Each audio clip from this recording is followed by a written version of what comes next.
وَلَقَدْ يَسَّرْنَا الْقُرْآنَ لِلذِّكْرِ فَهَلْ مِن مُّدَّكِرٍ۔ اور ہم نے قرآن کو سمجھنے کے لیے آسان کر دیا، تو کوئی ہے جو سوچے سمجھے۔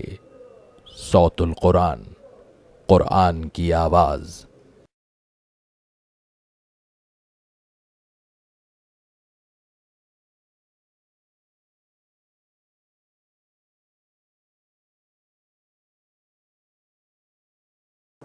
نحمده ونصلي على رسوله الكريم اما بعد فاعوذ باللہ من الشیطان الرجیم بسم اللہ الرحمن الرحیم الف لام میم صاد کتاب انزل الیک فلا یکن فی صدرک حرج منہ لتنذر به وذکری للمؤمنین صدق اللہ العظیم۔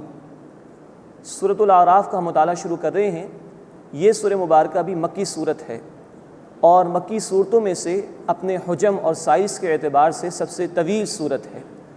آیات کی تعداد کے اعتبار سے مکی صورتوں میں سب سے طویل صورت سورۃ الشعراء ہے، جس میں 227 آیات ہیں، لیکن اپنے سائز کے اعتبار سے سورۃ الاعراف سب سے طویل مکی صورت ہے۔ یہ سورہ مبارکہ بھی مکی دور کے آخری حصے میں نازل ہوئی ہے۔ اس میں انشاءاللہ تعالیٰ ہم دیکھیں گے کہ کئی واقعات اللہ تعالیٰ نے بیان فرمائے۔ ازل سے لے کے ابد تک کے حالات کو بیان کیا گیا ہے۔ ازل میں آدم علیہ السلام کی تخلیق کا ذکر، وہ انشاءاللہ ہم پڑھیں گے۔ ابد کے حالات میں جنت و جہنم کا تذکرہ، وہاں کچھ ہونے والے ڈائلاگز کا ذکر آئے گا، اور اس دنیا میں بڑے بڑے ایام جن میں اللہ تعالیٰ نے بہت سی قوموں کی تباہی کا فیصلہ فرمایا، اس کا ذکر بھی انشاءاللہ تعالیٰ ہمارے سامنے آئے گا۔ اور 6 رسولوں کے حالات انشاءاللہ تعالیٰ اس صورت میں ہم پڑھیں گے، جن کو اللہ تعالیٰ نے کئی اور مکی صورتوں میں بھی تفصیل سے بیان فرمایا ہے۔ الف لام میم صاد، یہ حروف مقطعات ہیں، ان کو علیحدہ علیحدہ پڑھا جاتا ہے، ان کے اصل معنی اللہ تعالیٰ ہی کے علم میں ہیں۔ پہلے رکوع میں انشاءاللہ ہم دیکھیں گے کہ قرآن کی پیروی کا ذکر کیا گیا ہے، سابقہ ہلاک شدہ قوموں کا ذکر ہے، اور آخرت کے انجام کو بیان کیا گیا ہے۔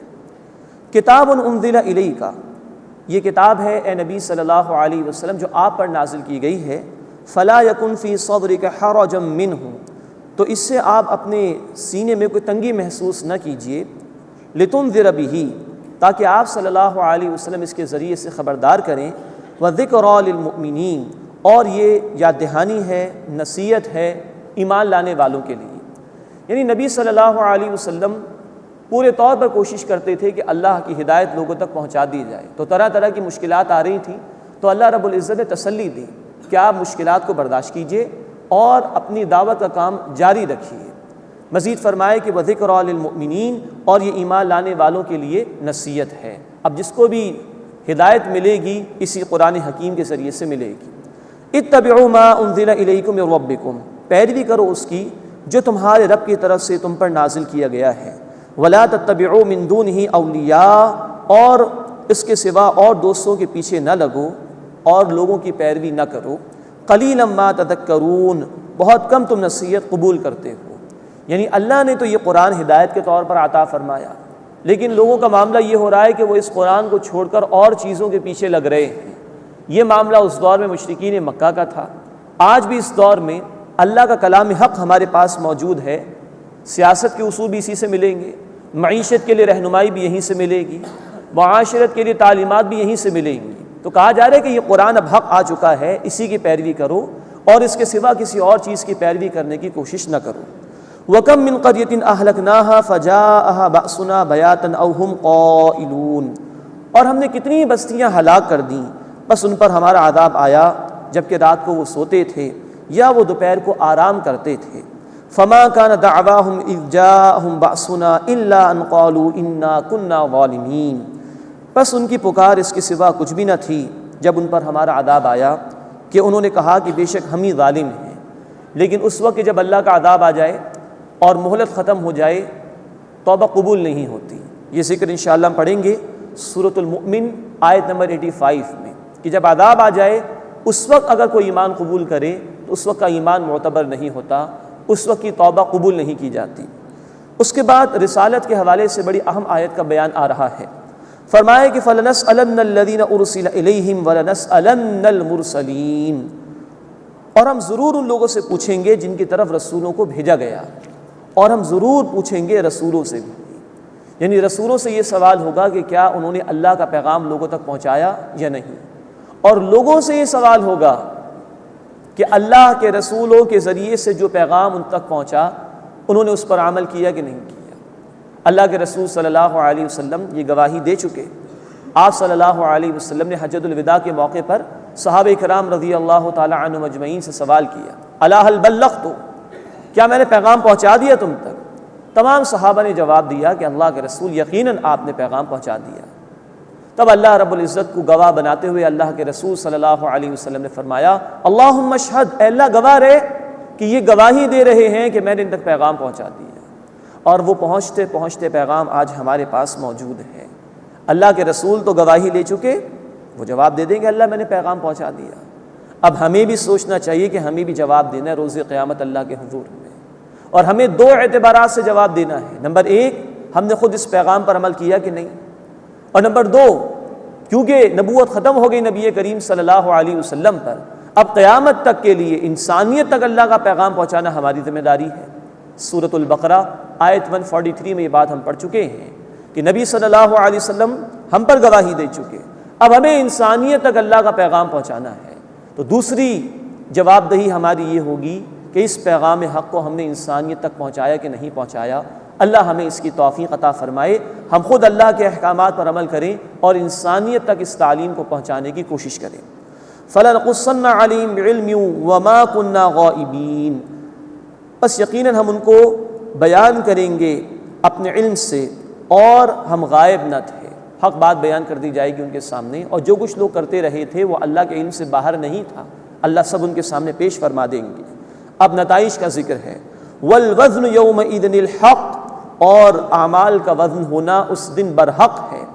فَمَنْ ثَقُلَتْ مَوَازِينُهُ فَأُولَئِكَ هُمُ الْمُفْلِحُونَ، بس جن کے وزن بھاری ہوں گے یعنی نیکیاں زیادہ ہوں گی وہی نجات پانے والے ہوں گے۔ اللہ ہمیں ان لوگوں میں شامل فرمائے۔ اس کے برعکس وَمَنْ خَفَّتْ مَوَازِينُهُ، اور جن کے وزن ہلکے ہوں گے، نافرمانیاں زیادہ ہوں گی، فَأُولَئِكَ الَّذِينَ خَسِرُوا أَنفُسَهُمْ بِمَا كَانُوا بِآيَاتِنَا يَظْلِمُونَ، بس یہی لوگ ہیں جنہوں نے اپنی جانوں کا نقصان کیا کیونکہ وہ ہماری آیات کے ساتھ بے انصافی کیا کرتے تھے۔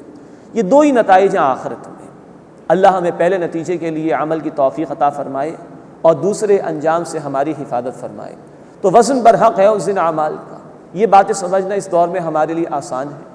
آج ٹیمپریچر ناپ لیا جاتا ہے، ہوا کی سپیڈ کو ناپ لیا جاتا ہے، کرکٹ کے میچز کے اندر بالنگ کی سپیڈ کو ناپ لیا جاتا ہے، یہ نہ نظر آنے والی چیزیں ہیں۔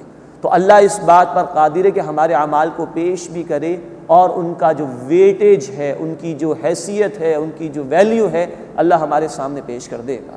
اللہ ہمیں آخرت کی تیاری کرنے کی توفیق عطا فرمائے۔ اب مشرکین مکہ کو کہا جا رہا ہے کہ وَلَقَدْ مَكَّنَّاكُمْ فِي الْأَرْضِ، اور بے شک ہم نے تمہیں زمین میں ٹھکانہ عطا کیا، وَجَعَلْنَا لَكُمْ فِيهَا مَعَائِشَ، اور ہم نے اس سے تمہارے لیے زندگی کے سامان بنائے، قَلِيلًا مَا تَشْكُرُونَ، تم بہت کم شکر ادا کرتے ہو۔ اللہ ہمیں ناشکری سے بچائے، اپنی نعمتوں کا احسان مانتے ہوئے اس کا شکر ادا کرنے کی توفیق عطا فرمائے۔ اب دوسرا رکوع شروع ہو رہا ہے، اس میں حضرت آدم علیہ السلام کے واقعے کو بیان کیا جا رہا ہے، اور ابلیس کا ذکر بھی آئے گا۔ نوٹ فرمائیے کہ آدم علیہ السلام کا واقعہ کل 7 مرتبہ قرآن حکیم میں آیا ہے۔ ایک مرتبہ ہم پڑھ چکے ہیں سورۃ البقرہ میں، وہ واحد مقام ہے کہ جب مدنی صورت میں واقعہ بیان ہوا، اور 6 مرتبہ یہ واقعہ مکی صورتوں میں بیان ہو رہا ہے۔ تو ترتیب کے اعتبار سے یہ دوسری مرتبہ آ رہا ہے اس مقام پر، پہلی مرتبہ سورۃ البقرہ میں آ چکا ہے۔ وَلَقَدْ خَلَقْنَاكُمْ ثُمَّ صَوَّرْنَاكُمْ، اور یقیناً ہم نے تمہیں پیدا کیا، پھر ہم نے تمہاری شکل و صورت بنائی۔ ثُمَّ قُلْنَا لِلْمَلَائِكَةِ اسْجُدُوا لِآدَمَ، پھر ہم نے فرشتوں کو کہا کہ آدم علیہ السلام کو سجدہ کرو۔ فَسَجَدُوا إِلَّا إِبْلِيسَ، تو ان سب نے سجدہ کیا سوائے ابلیس کے، لَمْ يَكُن مِنَ السَّاجِدِينَ، وہ سجدہ کرنے والوں میں سے نہ ہوا۔ نوٹ فرمائیے کہ یہ ابلیس جنات میں سے تھا۔ سورۃ الکہف آیت نمبر 50 میں الفاظ ہیں کان من الجن، وہ جنات میں سے تھا، تبھی اس نے اللہ کی نافرمانی کی تھی، لیکن تھا بڑا عبادت گزار، تو ایک وقت تھا کہ وہ فرشتوں کی صف میں جا پہنچا تھا، لیکن جب اس نے یہ نافرمانی کی تو پھر اللہ تعالیٰ کی رحمت سے اسے دور کر دیا گیا تھا۔ قال ما منعک الا تسجد اذ امرتک، اللہ تعالیٰ نے فرمایا کہ جب میں نے تجھے حکم دیا تو کس چیز نے تجھے منع کیا کہ تو سجدہ نہ کرے؟ قال انا خیر من، اس سے کہا کہ میں بہتر ہوں اس سے، خلقتنی من نار، اللہ تو نے مجھے آگ سے پیدا کیا ہے، وخلقتہ من طین، اور اسے مٹی سے پیدا کیا ہے۔ اب یہ اللہ کے حکم کے مقابلے میں اپنی عقل کو استعمال کرنے کی کوشش کی اور تکبر کا اظہار کیا اس نے کہ مجھے جو ہے آگ سے پیدا کیا گیا، اسے مٹی سے پیدا کیا گیا، آگ اوپر کی طرف جاتی ہے میں اعلیٰ ہوں، مٹی نیچے پڑی رہ جاتی ہے یہ ادنا ہے، تو میں اعلیٰ ہو کر اس کو سجدہ کیوں کروں؟ یہ لاجکس اس نے پیش کرنے کی کوشش کی۔ یہی فتنہ ہے اس دور میں بھی کہ اللہ کے واضح احکامات کے مقابلے میں عقل کو برتر ثابت کرنے کی کوشش کرنا یا عقل کی بنیاد پر اللہ کی وحی کو پرکھنے کی کوشش کرنا، یہ بہت بڑا فتنہ ہے۔ اللہ اس سے ہمیں بچنے کی توفیق عطا فرمائے۔ قال فاہبط منہا، اللہ تعالیٰ نے فرمایا کہ تو یہاں سے اتر جا، فما یکون لک ان تتکبر فیہا، تیرے لیے لائق نہیں کہ تو تکبر کرے اس میں، فخرج، پس نکل جا، انک من الصاغرین، بے شک تو ذلیل لوگوں میں سے ہے۔ اب یہ اللہ نے اس پر اپنی لعنت کا اعلان فرمایا ہے۔ قال انظرنی الی یوم یبعثون، اس نے کہا کہ اللہ مجھے مہلت دے دے اس دن تک کے لیے جب کہ لوگ اٹھائے جائیں گے، یعنی سب کو دوبارہ زندہ کیا جائے گا قیامت کے دن۔ قال انک من المنظرین، اللہ تعالیٰ نے فرمایا کہ بے شک تو مہلت دیے جانے والوں میں سے ہے۔ اب یہ اللہ کی مشیت تھی، اللہ نے انسان کو پیدا بھی امتحان کے لیے کیا، تو اس ابلیس کو آزادی دے دی گئی کہ وہ ورغلانے کی کوشش کر سکتا ہے انسانوں کو۔ قال فبما اغویتنی لاقعدن لهم صراطک المستقیم، وہ بولا اے اللہ جیسے تو نے مجھے گمراہ کیا ہے میں ضرور بیٹھوں گا ان کے لیے تیرے سیدھے راستے پر، مراد ہے میں ان کو گمراہ کرنے کی کوشش کروں گا۔ اب دیکھیے یہ ہے شیطنت، جرم خود کیا ہے، تکبر خود کیا ہے، اور الزام دے رہے اللہ کو، اللہ تو نے جس طرح مجھے گمراہ کیا میں تیرے بندوں کو گمراہ کرنے کی کوشش کروں گا۔ ثم لآتینہم من بین ایدیہم ومن خلفہم، پھر میں ضرور ان تک آؤں گا ان کے سامنے سے اور ان کے پیچھے سے، وعن ایمانہم وعن شمائلہم، اور ان کے دائیں سے اور ان کے بائیں سے، ولا تجد اکثرہم شاکرین، اور تو ان میں سے اکثر کو شکر کرنے والا نہیں پائے۔ نوٹ فرمائی کہ شیطان ورغلا سکتا ہے انسان کو۔ سورۃ الناس میں الفاظ ہیں الذی یوسوس فی صدور الناس، وہ وسوسے ڈالتا ہے انسان کے سینے میں، لیکن نوٹ فرمائی کہ اس کو یہ تمام تر اجازت اللہ ہی نے دی ہے، تو بندے کے لیے عافیت اس میں ہے کہ وہ شیطان کے حملے سے بچنے کے لیے رحمان کی پناہ میں آنے کی کوشش کرے۔ سورہ حامیم السجدہ آیت نمبر 36 میں کہا گیا کہ جب تمہیں شیطان کی طرف سے کوئی چوک لگ جائے فاستعذ باللہ، تو اللہ کی پناہ میں آنے کی کوشش کرو۔ اللہ نے اس کو صلاحیت دی ہے، لیکن اللہ کے مقابلے میں شیطان کی کوئی حیثیت ہی نہیں، کوئی صلاحیت ہی نہیں، تو جب تم رحمان کی پناہ میں آ جاؤ گے تو شیطان کے شر سے اللہ تمہیں محفوظ فرما دے گا۔ ولا تجد اکثرہم شاکرین، اور تو ان میں سے اکثر کو شکر کرنے والا نہیں پائے گا۔ اللہ تعالیٰ نے فرمایا قال اخرج منها مذءوما مدحورا، فرمایا اللہ تعالیٰ نے کہ تو یہاں سے نکل جا ذلیل اور خوار ہو کر، لمن تبعک منہم، ان میں سے جو تیری پیروی کرے گا، لأملأن جہنم منکم اجمعین، تو میں ضرور جہنم کو تم سب سے بھر دوں گا۔ ان الفاظ کا حوالہ آگے کئی صورتوں میں قرآن حکیم میں دیا گیا ہے کہ اللہ نے یہ کہا تھا کہ جو بھی شیطان کی پیروی کرے گا تو اللہ شیطان کو بھی اور شیطان کی پیروی کرنے والوں کو جہنم میں ڈالے گا۔ اللہ ہمیں جہنم کے عذاب سے محفوظ فرمائے اور اپنے احکامات پر عمل کرنے کی توفیق عطا فرمائے۔ وَيَا آدَمُ اسْكُنْ أَنْتَ وَزَوْجُكَ الْجَنَّةَ، اور اللہ تعالیٰ نے فرمایا کہ اے آدم تم اور تمہاری بیوی جنت میں رہو، فَكُلَا مِنْ حَيْثُ شِئْتُمَا وَلَا تَقْرَبَا هَذِهِ الشَّجَرَةَ، بس کھاؤ جہاں سے تم چاہو اور اس درخت کے قریب نہ جانا، فَتَكُونَا مِنَ الظَّالِمِينَ، بس تم ہو جاؤ گے بے انصاف لوگوں میں سے۔ یہ ایک آزمائش کا مرحلہ تھا، ایک ڈیمونسٹریشن کرانا مقصود تھی، تو کسی خاص درخت کی طرف اشارہ کر کے اللہ نے فرما دیا کہ اس کے قریب نہ جانا، باقی جہاں سے چاہو کھا سکتے ہو۔ فوسوس لهم الشیطان، بس وسوسہ ڈالا شیطان نے ان کے لیے، یعنی چپکے سے کوئی بات دل میں ڈالنے کی کوشش کرنا، ورغلانے کے لیے یہ کوشش کی شیطان نے۔ لیبدی لہما ما وری عنہما من سوآتہما، تاکہ ان کی شرمگاہیں جو ان سے پوشیدہ تھی ان کے لیے ظاہر کر دے۔ یہ ہے شیطان کا اولین حملہ انسان کی شرم و حیا پر۔ اس واقعے میں اصل میں انسانیت کو یہ ڈیمنسٹریٹ کر کے دکھانا تھا کہ شیطان تمہارا دشمن ہے، یہ تمہیں ورغلانے کی کوشش کرے گا اور اس کا سب سے پہلا حملہ تمہاری شرم و حیا پر ہوگا۔ یہ اصل میں مظاہرہ کرایا جا رہا ہے ہمارے لیے نصیحت کے طور پر۔ وَقَالَ مَا نَهَاكُمَا رَبُّكُمَا عَنْ هَذِهِ الشَّجَرَةِ، اور بولا تمہارے رب نے تمہیں اس درخت سے منع نہیں کیا ہے، إِلَّا أَن تَكُونَا مَلَكَيْنِ أَوْ تَكُونَا مِنَ الْخَالِدِينَ، مگر اس لیے کہ کہیں تم فرشتے نہ ہو جاؤ یا ہمیشہ رہنے والوں میں سے نہ ہو جاؤ۔ اب یہ اپنے بات میں تاکید پیدا کر رہا ہے شیطان، طرح طرح سے ورغلانے کی کوشش کر رہا ہے کہ دیکھو اس لیے منع کیا گیا ہے کہ تم فرشتے نہ بن جاؤ اور ہمیشہ رہنے والے نہ ہو جاؤ۔ معلوم ہوا کہ شیطان ایک دو دفعہ نہیں، بار بار انسان پر حملہ کرنے کی کوشش کرتا ہے۔ وَقَاسَمَهُمَا إِنِّي لَكُمَا لَمِنَ النَّاصِحِينَ، اور ان سے قسم کھا گیا کہ بے شک میں تمہارے خیر خواہوں میں سے ہوں۔ مزید معلوم ہوا کہ وہ اپنی بات میں وزن در وزن پیدا کرنے کے لیے بار بار انسان کو ورغلاتا ہے گناہ کے لیے۔ انسان بہت آسانی سے نہیں آتا، بار بار شیطان محنت کرتا ہے۔ فَدَلَّاهُمَا بِغُرُورٍ، بس ان کو مائل کر لیا دھوکے سے۔ فَلَمَّا ذَاقَ الشَّجَرَةَ بَدَتْ لَهُمَا سَوْآتُهُمَا، بس جب ان دونوں نے درخت کو چکھ لیا تو ان کے لیے ان کی شرمگاہیں ظاہر ہو گئیں۔ وَطَفِقَا يَخْصِفَانِ عَلَيْهِمَا مِن وَرَقِ الْجَنَّةِ، اور وہ اپنے اوپر جنت کے پتے جوڑ جوڑ کر رکھنے لگے۔ یہ ہے انسان کی فطرت میں شرم و حیا موجود ہے، ان بلٹ ہے۔ جیسے ہی اظہار ہو گیا کہ یہ شرمگاہیں ہم پر کھل گئی ہیں، فوراً جو ہے وہ اپنی شرمگاہوں کو چھپانے لگے جنت کے پتوں کے ذریعے سے۔ وَنَادَاهُمَا رَبُّهُمَا، اور ان کے رب نے ان دونوں کو پکارا، أَلَمْ أَنْهَكُمَا عَنْ تِلْكُمَا الشَّجَرَةِ، کیا میں نے تمہیں اس درخت سے منع نہیں کیا تھا؟ وَأَقُلْ لَكُمَا إِنَّ الشَّيْطَانَ لَكُمَا عَدُوٌّ مُبِينٌ، اور نہیں کہا تھا کہ بے شک شیطان تمہارا دشمن ہے؟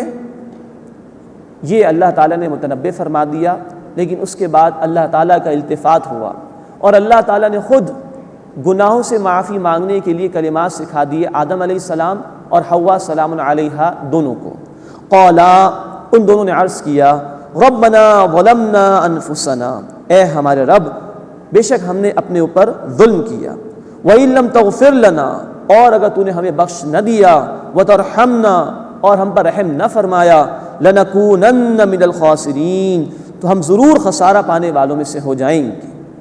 نوٹ فرمائیے سورۃ البقرہ آیت نمبر 37 میں یہ ذکر آ چکا ہے کہ یہ کلمات خود اللہ تعالیٰ نے آدم علیہ السلام اور حوا سلام علیہا کو سکھائے تھے۔ قَالَ اهْبِطُوا بَعْضُكُمْ لِبَعْضٍ عَدُوٌّ، فرمایا تم اترو، تم میں سے بعض کے دشمن ہوں گے، شیطان انسان کا دشمن اور انسانوں میں بھی آپس میں ایک دوسرے سے دشمنیاں ہوں گی۔ وَلَكُمْ فِي الْأَرْضِ مُسْتَقَرٌّ وَمَتَاعٌ إِلَىٰ حِينٍ، اور تمہارے لیے زمین میں ایک وقت تک کے لیے ٹھکانہ ہے اور سامان زندگی ہے۔ قَالَ فِيهَا تَحْيَوْنَ، اللہ تعالیٰ نے فرمایا کہ اس زمین میں تم جیو گے، وَفِيهَا تَمُوتُونَ، اسی میں تمہیں موت آئے گی، وَمِنْهَا تُخْرَجُونَ، اور اسی سے تم نکالے جاؤ گے، دوبارہ تمہیں زندگی عطا کی جائے گی۔ یہ ہے واقعہ آدم علیہ السلام کا، کچھ تفصیل دیگر مکی صورتوں میں بھی انشاءاللہ تعالی ہمارے سامنے آئے گی۔ اس واقعے کا حاصل کچھ اس طرح ہے کہ ایک طرف آدم علیہ السلام کا طرز عمل ہے اور دوسری طرف شیطان کا طرز عمل ہے۔ ان باتوں کو اگر سامنے رکھا جائے تو بڑی رہنمائی ہے جو ہمیں اپنے معاملات زندگی میں حاصل ہوتی ہے۔ آدم علیہ السلام عاجز تھے، اللہ کی عاجزی اختیار کرنے والے تھے، اللہ نے ان کو بڑا بنانا چاہا تھا، اللہ نے ان کو خلیفہ کے طور پر منتخب فرمایا، اللہ نے فرشتوں کو حکم دیا کہ آدم کو سجدہ کرو۔ شیطان نے خود بڑا بننے کی کوشش کی کہ میں آگ سے بنایا گیا ہوں، یہ مٹی سے بنایا گیا ہے۔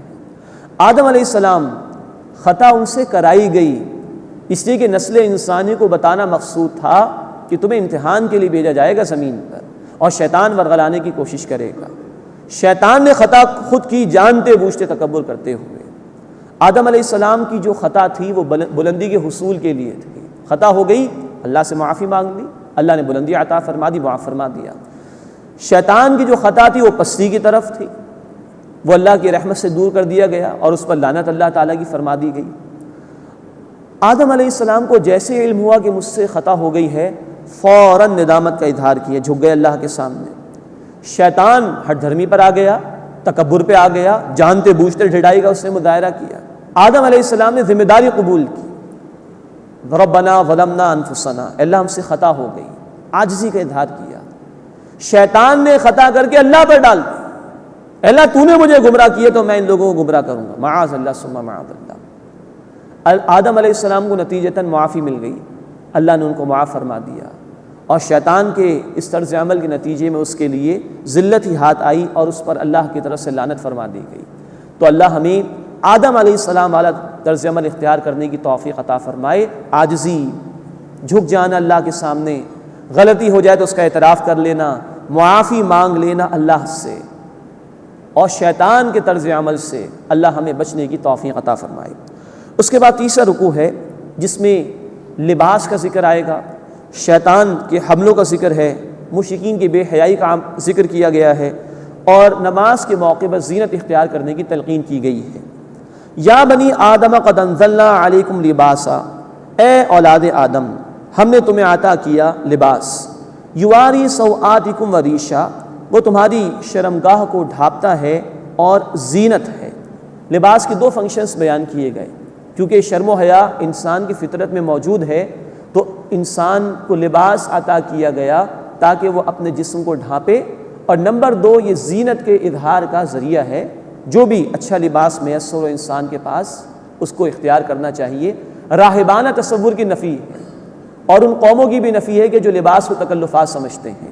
تو فرمائے کہ لباس ہم نے تمہیں عطا فرمایا جو تمہاری شرمگاہوں کو ڈھانپتا ہے اور زینت کا ذریعہ ہے۔ وَلِبَاسُ التَّقْوَىٰ ذَلِكَ خَيْرٌ، اور تقویٰ کا لباس، ایک ہے ظاہری لباس جو انسان استعمال کرتا ہے، ایک ہے باطنی لباس۔ فرمایا وَلِبَاسُ التَّقْوَىٰ، تقویٰ کا لباس، اللہ کی نافرمانی سے بچنے کی روش، ذَلِكَ خَيْرٌ، یہ بہتر ہے۔ اگر دل میں اللہ کا خوف نہ ہو، آخرت کی جواب دہی کا احساس نہ ہو، نافرمانی سے بچنے کا جذبہ نہ ہو، تو کتنا ہی بہترین لباس انسان پہن لے اس سے حاصل کچھ نہیں ہوگا، اس کو زندگی کا رخ غلط ہی رہے گا، اس کو خیر حاصل نہیں ہو سکے گا۔ فرمایا کہ وَلِبَاسُ التَّقْوَىٰ ذَلِكَ خَيْرٌ، اور تقویٰ کا لباس یہ سب سے بہتر ہے۔ ذَلِكَ مِنْ آیاتِ اللہ، یہ اللہ کی نشانیوں میں سے ہے، لَعَلَّهُمْ يَذَّكَّرُونَ، تاکہ وہ غور و فکر کریں۔ یہ لباس جو اللہ نے دیا انسان کی شرم و حیا کے حفاظت کے لیے، یہ بھی اللہ کی نشانیوں میں سے، وہ چاہتے ہیں کہ تمہاری شرم و حیا محفوظ رہے، اسی لیے سطر کے اور پردے کے احکامات ہمارے دین نے دیے شرم و حیا کی حفاظت کے لیے، اور تقویٰ کا حکم بھی اسی نے دیا ہے، یہ بھی اللہ تعالیٰ کی نشانیوں میں سے ہے۔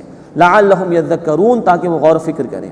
یا بنی آدم لا یفتننکم الشیطان، اے اولاد آدم کہیں شیطان تمہیں بہکا نہ دے، کما اخرج ابویکم من الجنہ، جیسے اس نے نکالا تمہارے ماں باپ کو جنت سے، ینزع عنہما لباسہما لیریہما سوآتہما، اس نے ان کے لباس اتروا دیے تاکہ ان کے شرمگاہیں ظاہر کر دے۔ انہ یراکم ہوا وقبیلہ من حیث لا ترونہم، بے شک وہ اور اس کا قبیلہ اس جگہ سے تمہیں دیکھتے ہیں جہاں تم انہیں نہیں دیکھتے۔ اب یہ ہے بڑا خطرناک مسئلہ، اللہ نے شیطان کو، جنات کو آزادی دی ہے، وہ انسانوں کو دیکھ سکتے ہیں، انسانوں کے لیے ان کو دیکھنا ممکن نہیں ہے، لیکن نوٹ فرمائیے اللہ کے رسول صلی اللہ علیہ وسلم نے اس کا علاج ہمیں بتایا ہے، اور بہت آسان علاج ہے۔ آپ صلی اللہ علیہ وسلم کی سنت تھی جب آپ لباس تبدیل فرماتے تو لباس اتارتے ہوئے بسم اللہ پڑھتے تھے۔ اس کا حاصل یہ کہ اللہ شیاطین اور ہمارے درمیان پردہ ڈال دے گا۔ جب ہم اللہ کی پناہ میں آ جائیں گے انشاءاللہ تو اللہ شیطان کے شر سے بچا لے گا۔ تو یہ شیطان کا حملہ ہے انسان کی شرم و حیا پر، اسی لیے لباس کے احکامات، اسی لیے پردے کے احکامات دین میں دیے گئے، پھر اسی لیے دعائیں بتائی گئیں اللہ کی پناہ میں آنے کے لیے، تاکہ شیطان اور اس کے قبیلے کے حملوں سے ہم بچ سکیں۔ اِنَّا جَعَلْنَا الشَّيَاطِينَ أَوْلِيَاءَ لِلَّذِينَ لَا يُؤْمِنُونَ، بے شک ہم نے شیاطین کو ان لوگوں کا دوست بنا دیا ہے جو ایمان نہیں لاتے۔ اس کے بعد مشرکین کا ذکر ہے، وہ خانہ کعبہ کا برہنہ طواف کیا کرتے تھے معاذ اللہ، اور اس کو کہتے تھے یہ تو اللہ کی عبادت ہم کر رہے ہیں، اور معاذ اللہ اس کو ابراہیم علیہ السلام کی طرف منسوب بھی کرتے تھے کہ ہمارے تو یہ حکم ہے معاذ اللہ۔ وَإِذَا فَعَلُوا فَاحِشَةً، اور جب وہ بے حیائی کرتے ہیں، قَالُوا وَجَدْنَا عَلَيْهَا آبَاءَنَا، تو کہتے ہم نے اپنے باپ دادوں کو اس پر پایا تھا، وَاللَّهُ أَمَرَنَا بِهَا، اور اللہ نے ہمیں اس کا حکم دیا تھا۔ قل، اے نبی صلی اللہ علیہ وسلم فرما دیجئے ان اللہ لا یأمر بالفحشاء، بے شک اللہ بے حیائی کا حکم نہیں دیتا۔ سورہ النحل آیت نمبر 90 میں الفاظ ہیں کہ اللہ تعالیٰ فحاشی سے تمہیں منع فرماتا ہے، برائی سے منکرات سے تمہیں منع فرماتا ہے۔ وَيَنْهَى عَنِ الْفَحْشَاءِ وَالْمُنْكَرِ وَالْبَغْيِ، اللہ تمہیں منع فرماتا ہے فحاشی سے، منکرات سے اور زیادتی کے کاموں سے۔ تو فرمائے کہ ان اللہ لا یأمر بالفحشاء، بے شک اللہ بے حیائی کا حکم نہیں دیتا۔ اتقولون علی اللہ ما لا تعلمون، کیا تم اللہ پر وہ بات منسوب کرتے ہو جو تم نہیں جانتے؟ اب بتایا جا رہا ہے کہ اللہ نے کس بات کا حکم دیا۔ قل امر ربی بالقسط، اے نبی صلی اللہ علیہ وسلم فرما دیجئے میرے رب نے مجھے انصاف کا حکم دیا ہے۔ واقیموا وجوہکم عند کل مسجد، اور اپنے چہرے ہر نماز کے وقت سیدھے کر لیا کرو۔ ایک مراد یہ کہ نماز کے وقت بیت الحرام کی طرف رخ ہونا چاہیے، ایک سمت جو مقرر کر دی گئی اس کا لحاظ رکھنا چاہیے۔ وَادْعُوهُ مُخْلِصِينَ لَهُ الدِّينَ، اور اسے پکارو خالص اسی کے لیے اپنی بندگی کو کرتے ہوئے۔ تمہارا ہر عمل خالص اللہ کے لیے ہونا چاہیے، جیسے ہم پڑھ چکے ہیں سورۃ الانعام آیت نمبر 162 میں ان صلاتی و نسکی و محیای و مماتی للہ رب العالمین، بے شک میری نماز، میری عبادت، میرا جینا اور میرا مرنا اللہ کے لیے ہے جو تمام جہان والوں کا رب ہے۔ تو خالصتاً اپنے آپ کو اسی کے لیے کر لو، اس کی بندگی کرو۔ وَادْعُوهُ مُخْلِصِينَ لَهُ الدِّينَ، اور اسی کو پکارو بندگی کو اس کے لیے خالص کرتے ہوئے۔ کما بدأکم تعودون، جیسے اس نے تمہیں پہلی مرتبہ پیدا فرمایا تم دوبارہ زندہ کیے جاؤ گے۔ جس نے پہلی مرتبہ پیدا فرمایا وہ دوبارہ پیدا کرنے پر بھی قادر ہے۔ واقیموا وجوہکم عند کل مسجد، اور اپنے چہرے ہر نماز کے وقت سیدھے کر لو۔ وادعوہ مخلصین لہ الدین، اور اسی اللہ کو پکارو اپنی بندگی کو اسی کے لیے خالص کرتے ہوئے۔ کما بدأکم تعودون، جیسے اس نے تمہیں پیدا فرمایا یعنی پہلی مرتبہ تم دوبارہ جی اٹھو گے، یعنی دوبارہ تمہیں زندگی عطا کی جائے گی۔ فریقاً ہدا و فریقاً حق علیہم الضلالہ، ایک فریق کو اللہ نے ہدایت دی اور ایک فریق پر گمراہی ثابت ہو گئی۔ انہم اتخذوا الشیاطین اولیاء من دون اللہ، بے شک انہوں نے اللہ کے سوا شیاطین کو دوست بنا لیا۔ ویحسبون انہم مہتدون، اور وہ یہ سمجھتے ہیں کہ بے شک وہ ہدایت پر ہیں۔ یا بنی آدم خذوا زینتکم عند کل مسجد، اے اولاد آدم ہر نماز کے وقت اپنی زینت اختیار کر لیا کرو۔ پہلے ہم پڑھ چکے ہیں آیت نمبر 26 میں یہ لباس زینت کے لیے بھی عطا کیا گیا۔ انسان جب اللہ کے حضور میں حاضری دے، نماز کے لیے کھڑا ہو، تو بہتر لباس پہننے کی کوشش کرنی چاہیے۔ اس کا کم از کم درجہ علماء نے بیان کیا کہ کم از کم لباس ایسا ہو نماز کے موقع پر جس کو پہن کر انسان لوگوں کے سامنے جانا پسند کرے، ورنہ ایسی بات کہ لوگوں کے سامنے تو بڑے اچھے لباس میں جا رہے ہیں اور اللہ کے حضور میں جب کھڑے ہو تو جس طرح کا لباس بھی پہن لیا، یہ درست نہیں ہے۔ فرمایا کہ خذوا زینتکم عند کل مسجد، ہر نماز کے وقت اپنی زینت اختیار کیا کرو۔ وکلوا واشربوا، اور کھاؤ اور پیو۔ ولا تسرفوا، اور اسراف نہ کرو۔ جو بھی اللہ نے حلال چیزیں عطا فرمائی ہیں، جائز نعمتیں دی ہیں، اس کو استعمال کرو، اس کو اختیار کرو، لیکن اسراف نہ کرو۔ حلال میں بھی بیجا استعمال نہ کرو، اللہ کی نعمت کی ناقدری نہ کرو۔ انہ لا یحب المسرفین، بے شک اللہ تعالیٰ اسراف کرنے والوں کو پسند نہیں فرماتا۔ اس کے بعد 14 رکوع شروع ہو رہا ہے، اس میں شرک اور بعض گناہوں کی نفی کی گئی ہے، ہدایت کی پیروی کرنے کی تلقین ہے، اور نافرمانوں کا انجام بیان کیا گیا ہے۔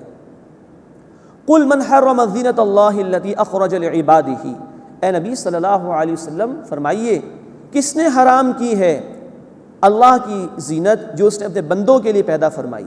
وَالطَّيِّبَاتِ مِنَ الرِّزْقِ، اور پاکیزہ رزق میں سے۔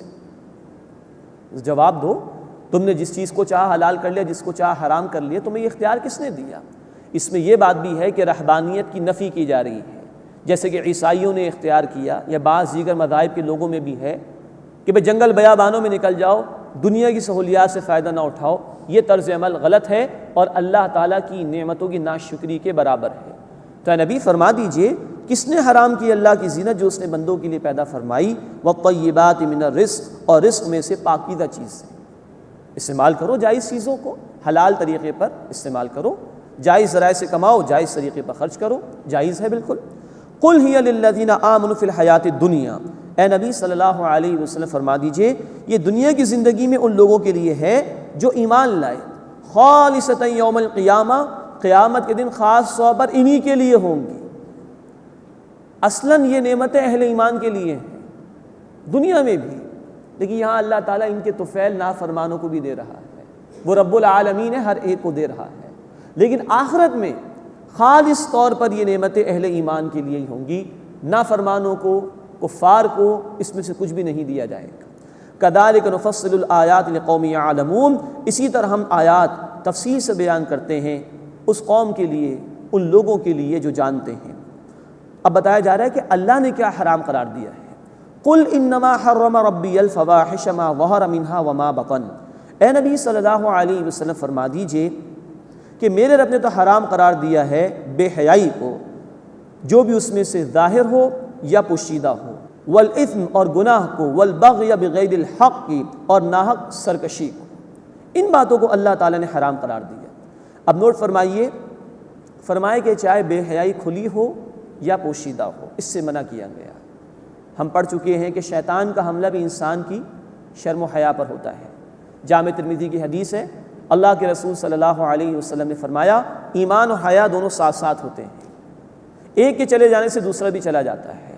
تو اللہ نے جو بے حیائی سے بچنے کے احکامات دیے ہیں وہ ہماری شرم و حیا کی حفاظت کے لیے۔ ظاہری طور پر بے حیائی، موسیقی کی محافل، رقص و سرور کی محافل، ڈرامے، فلمیں جس میں پردے کے کوئی احکامات کا خیال نہیں اور اللہ کی نافرمانی کے کام ہو رہے ہوں۔ پوشیدہ طور پر یہ ہے کہ کوئی تنہائی میں بیٹھ کر نامحرم سے ملاقاتیں ہو رہی ہوں، تنہائی میں بیٹھ کر کوئی تصورات، خیالات کسی نامحرم کے متعلق دل میں پیدا کیے جا رہے ہوں، یہ پوشیدہ طور پر بے حیائی کا معاملہ ہو سکتا ہے۔ اللہ ہمیں ہر کھلی اور چھپی بے حیائی سے محفوظ فرمائے۔ تو اللہ نے یہ حرام قرار دیا ہے جو بھی بے حیائی کی باتیں ہیں، والاثم اور گناہ، یعنی اطاعت میں جو بھی سستی ہوتی ہے وہ گناہ ہے، اس کو اللہ نے منع فرمایا۔ والبغی بغیر الحق، اور ناحق سرکشی کو۔ بغی یہ ہے کہ اللہ نے جو حدود مقرر فرمائی انسان اس سے تجاوز کر جائے، ان کو پامال کر جائے، ان چیزوں کو اللہ نے منع فرمایا۔ وَأَن تُشْرِكُوا بِاللَّهِ، اور یہ کہ تم اللہ کے ساتھ کسی کو شریک کرو، مَا لَمْ يُنَزِّلْ بِهِ سُلْطَانًا، جس کے لیے اس نے کوئی دلیل عطا نہیں فرمائی۔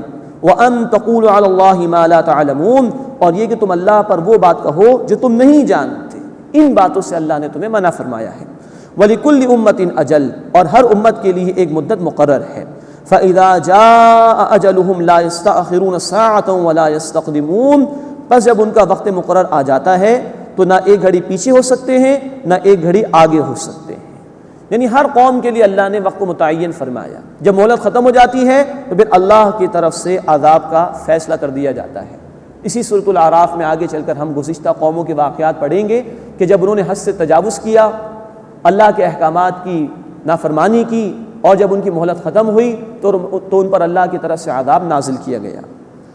یا بنی آدم اما یأتینکم رسل منکم، اے اولاد آدم جب بھی تمہارے پاس میری طرف سے رسول آئیں، یقصون علیکم آیاتی، تمہیں میری آیات پڑھ کر سنائیں، فمن اتقی واصلح، تو جس نے تقوی اختیار کیا یعنی اللہ کی نافرمانی سے بچا اور اس نے اصلاح کر لی، فلا خوف علیہم ولا هم یحزنون، ایسے لوگوں پر نہ کوئی خوف ہوگا اور نہ وہ غمگین ہوں گے۔ والذین کذبوا بآیاتنا، اور جن لوگوں نے ہماری آیات کو جھٹلایا، واستکبروا عنہا، اور ان سے تکبر کیا، یعنی کہ اللہ کی آیات پر توجہ نہیں کی، اپنی عقل کو سب کچھ سمجھا، عقل کو ترجیح دے دی، خواہشات نفسانی کی پیروی کی، یہ ہے اللہ کی آیات سے تکبر کرنا۔ فرمایا کہ والذین کذبوا بآیاتنا، اور جن لوگوں نے ہماری آیات کو جھٹلایا، واستکبروا عنہا، اور ان سے تکبر کیا، اولئک اصحاب النار، یہی لوگ آگ والے ہیں، ہم فیہا خالدون، اس میں ہمیشہ ہمیشہ رہیں گے۔ اللہم اجرنا من النار، اے اللہ ہمیں آگ کے عذاب سے محفوظ فرما۔ فمن اظلم ممن افترى علی اللہ کذبا، بس اس سے بڑا ظالم کون ہوگا جس نے اللہ پر جھوٹ باندھا، او کذب بآیاتہ، یا اس کی آیات کو جھٹلایا۔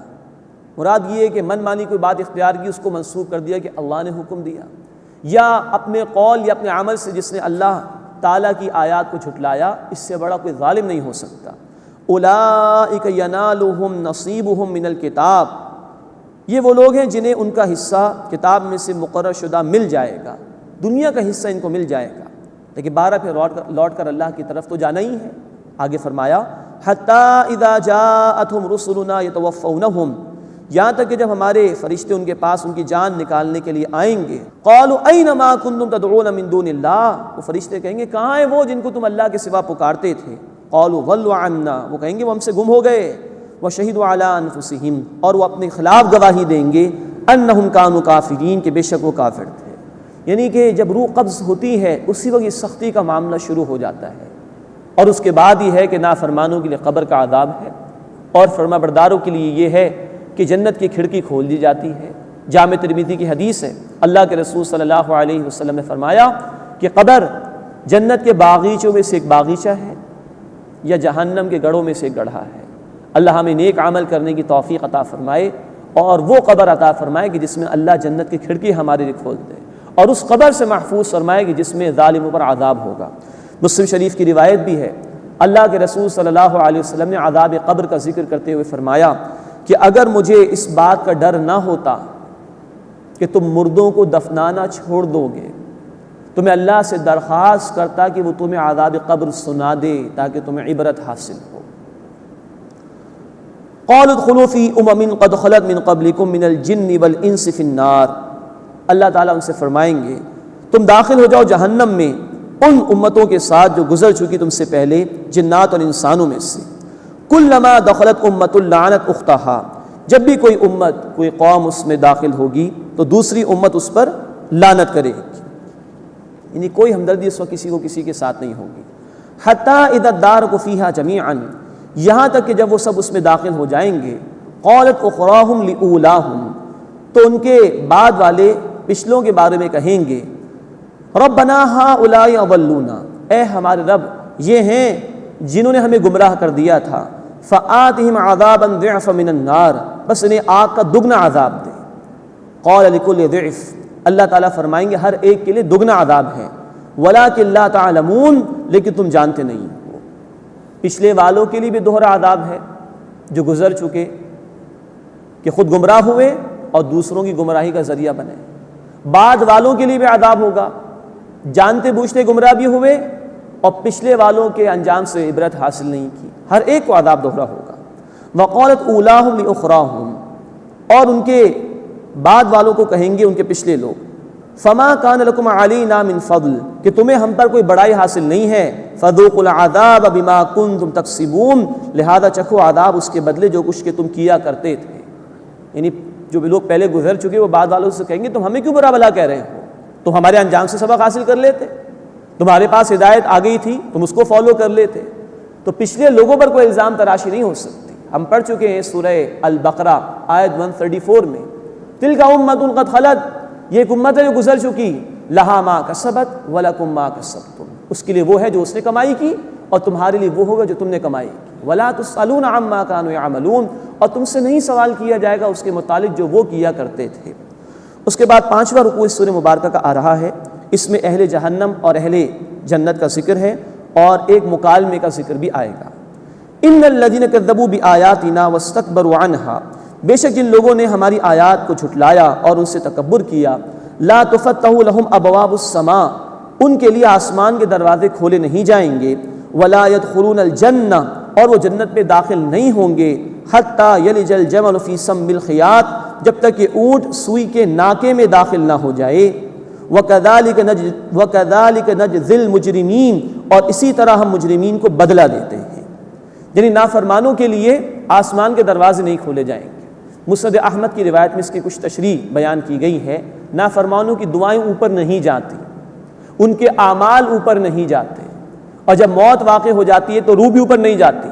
سجیین، سورہ مطففین میں یہ الفاظ استعمال ہوئے ہیں، سجیین میں ان کی روح کو ڈال دیا جاتا ہے انتہائی پستی کے مقام پر۔ یہ تفسیر مسند احمد کی روایت میں بیان ہوئی، اور یہ جو الفاظ آئے کہ جنت میں داخل نہیں ہوں گے جب تک کہ اونٹ سوئی کے ناکے میں اس کے سوراخ میں داخل نہ ہو جائے، جیسے یہ ہونا محال ہے کہ اونٹ کسی سوئی کے سوراخ میں سے گزر جائے، ایسے یہ بھی محال ہے کہ نافرمان جنت میں داخل ہو سکے۔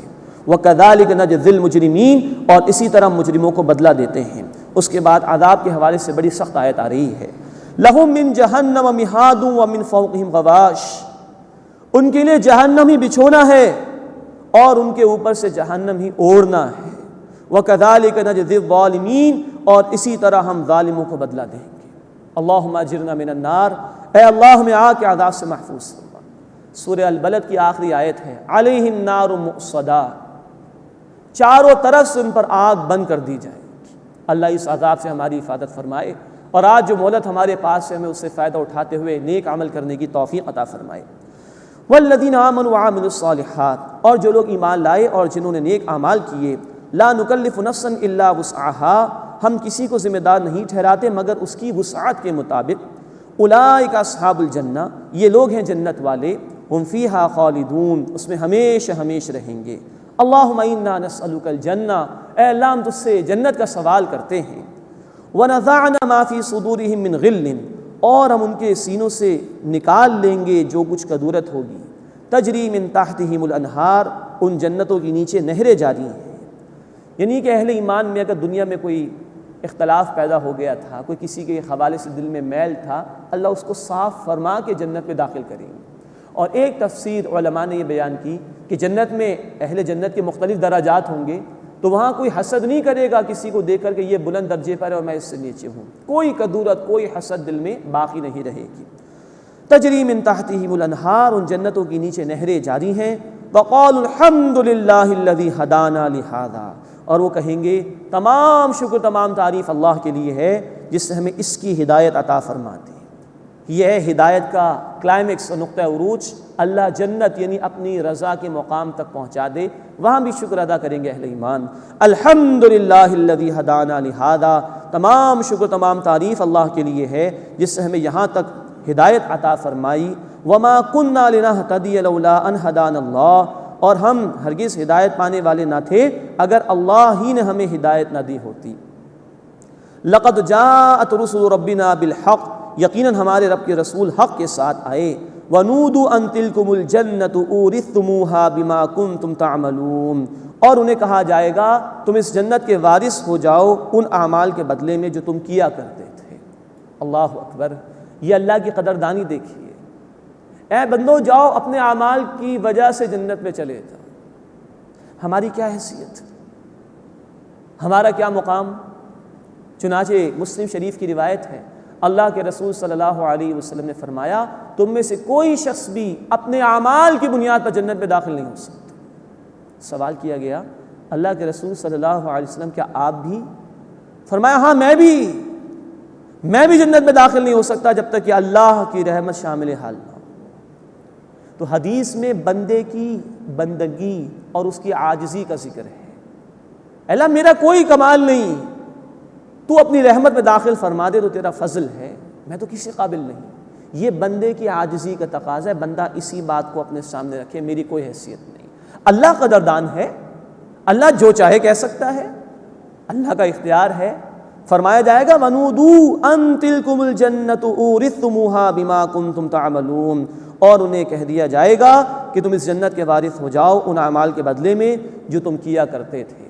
اللہ ہمیں جہنم سے بچنے کے لیے محنت کرنے کی توفیق عطا فرمائے، اور وہ اعمال کرنے کی توفیق عطا فرمائے کہ جن سے اللہ راضی ہوتا ہے، اور ان اعمال کے بعد وہ اپنی رضا کا اعلان فرمائے، بندوں کو جنت میں داخل فرمائے گا۔ اللہ ہمیں اس کی توفیق عطا فرمائے، آمین یا رب العالمین۔ وآخر دعوانا ان الحمد للہ رب العالمین۔